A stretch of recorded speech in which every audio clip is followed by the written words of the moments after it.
Le comité Nobel norvégien a décidé que le prix Nobel de la paix pour 2013 doit être attribué à l'Organisation pour l'interdiction des armes chimiques, l'OIAC, pour son travail considérable en vue d'éliminer les armes chimiques. Les hommes de l'ombre plutôt que les favoris.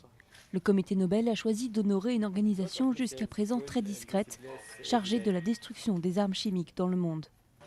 En août, il faisait partie de l'équipe de l'ONU qui enquêtait en Syrie. Après l'attaque qui a fait 1400 morts dans la banlieue de Damas le 21 août dernier, ils ont pu prouver que des armes chimiques avaient été utilisées. La décision de Bachar al-Assad de signer la Convention sur l'interdiction de ces armes, sous pression de l'ONU, et donc de détruire son arsenal chimique, propulse ensuite l'OAIC sur le devant de la scène. Les experts doivent démanteler environ 1000 tonnes d'armes chimiques, dont 300 tonnes de gaz sarin, d'ici fin juin 2014. C'est la première fois dans l'histoire de l'organisation qu'elle est chargée d'une telle mission dans un pays en pleine guerre civile. Nous avons travaillé de façon continue pour débarrasser le monde de ces armes odieuses, des armes qui ont été utilisées à des effets horribles pendant le XXe siècle et aussi tristement à notre époque. Les événements en Syrie sont un rappel tragique qu'il reste beaucoup de travail à faire. L'OAIC a commencé son travail en 1997 pour mettre en œuvre la Convention sur l'interdiction des armes chimiques de 1993.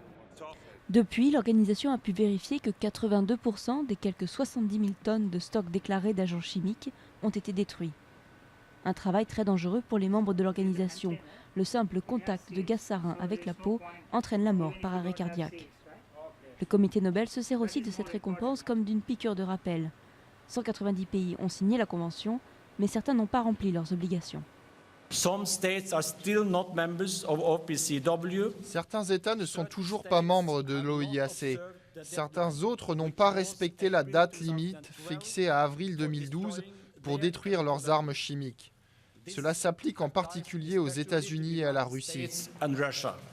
Le prix vient renforcer un consensus international de plus en plus appuyé sur la nécessité de détruire les armes chimiques partout dans le monde.